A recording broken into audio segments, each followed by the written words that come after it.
Hello, welcome to my 2,000 subscriber question and answer video. Thank you very much if you've subscribed to the channel already. If you haven't, please consider subscribing too. And we'll start off with this one from Bazaar, which is favourite memory as a Newcastle supporter. So I've got obviously quite a few really good memories supporting Newcastle along the way. From the time we beat Man United 5-0 at home, seeing Tino score a hat-trick against Barcelona, all those things, the promotion season back in the day with Keegan, just loads and loads of things. I think my one standout memory though has to be my trip to Inter Milan with, 12 to 15,000 other Newcastle supporters, with my dad, with my uncle and auntie. We had a great time for 3 days in Milan. The atmosphere was unbelievable, like nothing I've ever experienced before, and the game itself was great too. Shearer obviously bagging 2 goals in the San Siro. Mikey asks, where do you see the Magpies in 5 years? If we do manage to survive this season, then I'm going to work on that basis. I don't know if we'll have cracked Champions League qualification within 5 years. I'm slightly concerned that with financial fair play as it is, it's going to, even though we've got the richest owners, it's going to be very difficult for us to just do a Man City, that sort of thing, where we just kind of suddenly take off and become this amazing team. There are lots of clubs in the league spending big money, and they haven't broken the top 4. So part of me is concerned that we might not be able to do that. But yeah, I think for sure we'll be a top half of the Premier League team. We'll be established, and we'll be pushing for the Europa League places, possibly even the Champions League places. And also, I think we will definitely be targeting the cups. League Cup, FA Cup, I expect proper good cup runs. And I've had a question from Fabrizio Corlicini himself asking, do you want curly hair too?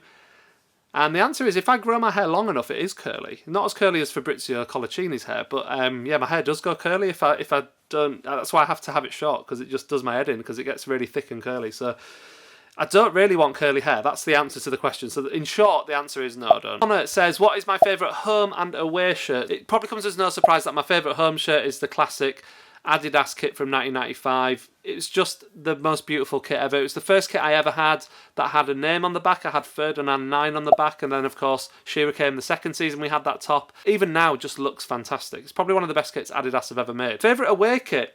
The away kit that went with that is definitely right up there, for sure. Fantastic kit, and I really love that, the Puma version of that from a couple of seasons ago as well. Jesper asks whether I like ska music or rock music. I think overall I'd have to say rock music for sure. However, I really do like a bit of ska punk. I really love a band called Less Than Jake, who they're ska but they're punk as well, and that's really kind of cool vibe. But yeah, overall, definitely rock music. And Ben asks, who is your favourite manager and why is it Sir Bobby? I'm going to surprise you here, Ben. I love Bobby.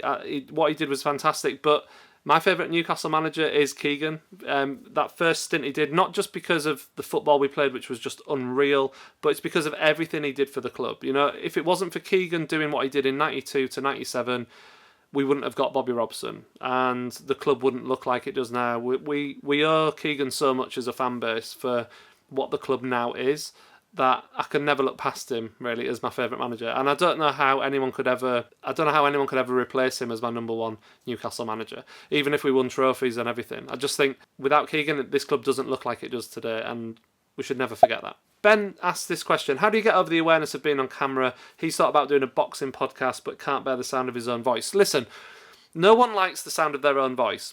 I don't like the sound of my own voice, and I've had to get used to that. And actually, being a Newcastle supporter with my accent, people pick up on it as well. So it's kind of like a double whammy for me. But really, ultimately, the way I sort of justify it is, look, I like talking about this. I like making these videos. And if people are watching my videos and not switching off, then obviously my voice isn't a problem. So although I might not like my own voice, if it's not a problem for the audience, then it doesn't matter. So you kind of got to get that in your head that actually you sound completely normal to whoever you speak to on a daily basis, and it's no different when you're recording, so you get used to it in time. And also, once you start editing your own stuff, like your own videos or your own podcast, your audio stuff, you get used to how your voice sounds, and actually in the end it stops bothering you as much over time. You just get used to it. And I think what I would say is, don't let a bit of insecurity about your voice put you off doing something that you really want to do. And Peter says, I know that apart from Newcastle United, you're also a massive NFL fan, which is true. So my question is, would you like to see the Saudis bring NFL to St James's like other clubs do? And if so, what would be your dream game? Really good question. First of all, if the St James's Park pitch was big enough to play NFL football on, yeah, having an NFL match at St James's Park would be absolutely unreal. Unfortunately, it wouldn't actually be big enough to play an NFL match on at the moment, but you know, maybe if in the future it might be if it's redeveloped and that kind of thing. But let's just imagine that it could have a game hosted at St James's Park. Then absolutely, my team that I follow is the Seahawks, so having the Seattle Seahawks playing in St James's Park would be just absolutely unreal. And I think I would have to choose like a big rival at St James's Park between like the 49ers and the Seahawks that would be awesome. Thank you so much to everyone who submitted a question for this video.